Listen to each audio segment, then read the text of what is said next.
ఎన్ని కుట్ర రాజకీయాలండి. ప్రతి చోట ఈయన చేతులు ఉంటాయి, అందులో సందేహం ఏమీ లేదు.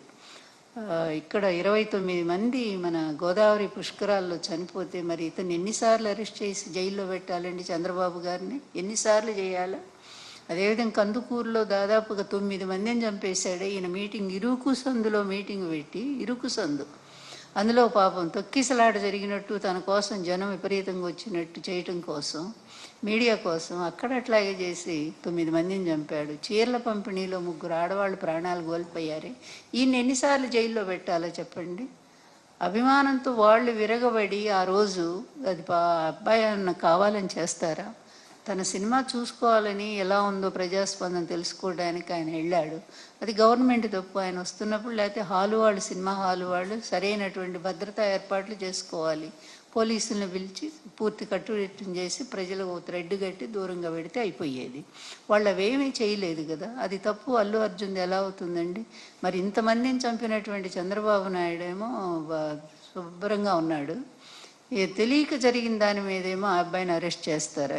ఎంత దుర్మార్గం! ఇట్లాగే ఉంటాయి. చంద్రబాబు అక్కడ ఆయన శిష్యుడు ఇద్దరే కదా, మరి ఇద్దరు 2 రాక్షస పాలనే చేస్తూ ఉన్నారు, ఆ రాష్ట్రంలో ఈ రాష్ట్రంలో కూడా. అందువల్ల ఏదైనా దేనికైనా ఒక అంతిమం అనేది ఒకటి ఉంటుంది.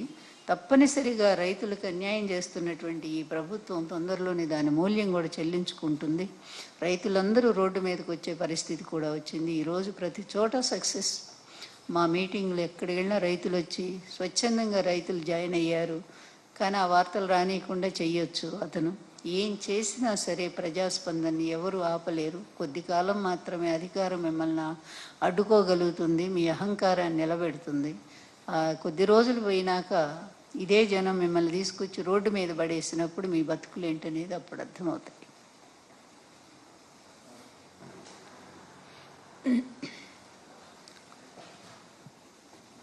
ఎన్ని కుట్ర రాజకీయాలండి. ప్రతి చోట ఈయన చేతులు ఉంటాయి, అందులో సందేహం ఏమీ లేదు.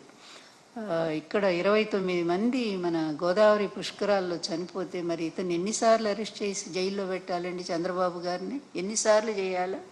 అదేవిధంగా కందుకూరులో దాదాపుగా 9 మందిని చంపేశాడే. ఈయన మీటింగ్ ఇరుకు సందులో మీటింగ్ పెట్టి, ఇరుకు సందు అందులో పాపం తొక్కిసలాట జరిగినట్టు తన కోసం జనం విపరీతంగా వచ్చినట్టు చేయటం కోసం, మీడియా కోసం అక్కడ అట్లాగే చేసి 9 మందిని చంపాడు. చీరల పంపిణీలో 3 ఆడవాళ్ళు ప్రాణాలు కోల్పోయారే.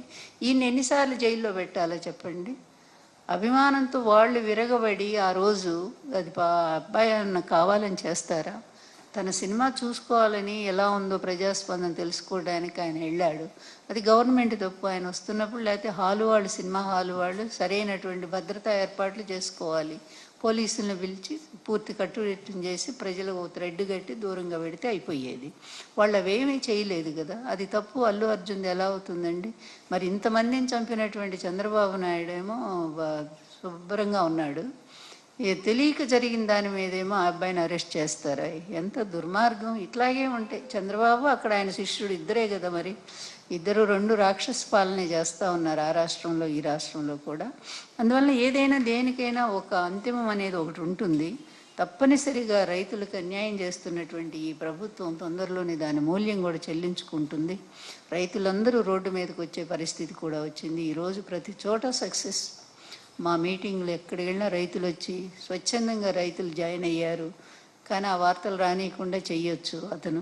ఏం చేసినా సరే ప్రజాస్పందనని ఎవరు ఆపలేరు. కొద్ది కాలం మాత్రమే అధికారం మిమ్మల్ని అడ్డుకోగలుగుతుంది, మీ అహంకారాన్ని నిలబెడుతుంది.